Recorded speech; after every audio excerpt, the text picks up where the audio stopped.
சிலர் இயேசுவிடம் வந்து பலி செலுத்தி கொண்டிருந்த கலிலேயரை பிலாத்து கொன்றான் என்ற செய்தியை அறிவித்தனர்.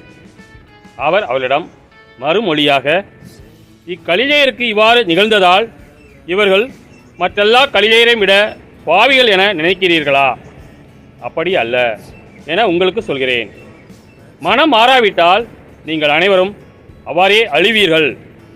சீலோவாமில் கோபுரம் விழுந்து 18 பேரை கொன்றதே, அவர்கள் எருசலேமில் குடியிருந்த மற்ற எல்லாரையும் விட குற்றவாளிகள் என நினைக்கிறீர்களா?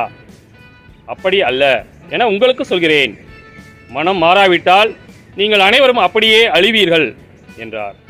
மேலும் இயேசு இந்த உவமையை கூறினார். ஒருவர் தம் திராட்சை தோட்டத்தில் அத்திமரம் ஒன்றை நட்டு வைத்திருந்தார். அவர் வந்து அதில் கனியை தேடியபோது எதையும் காணவில்லை.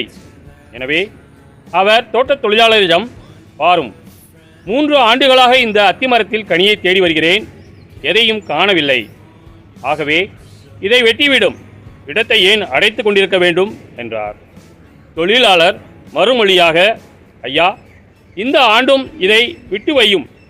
நான் இதை சுற்றிலும் கொத்தி எரு போடுவேன். அடுத்த ஆண்டு கனி கொடுத்தால் சரி, இல்லையானால் இதை வெட்டிவிடலாம் என்று அவரிடம் கூறினார்.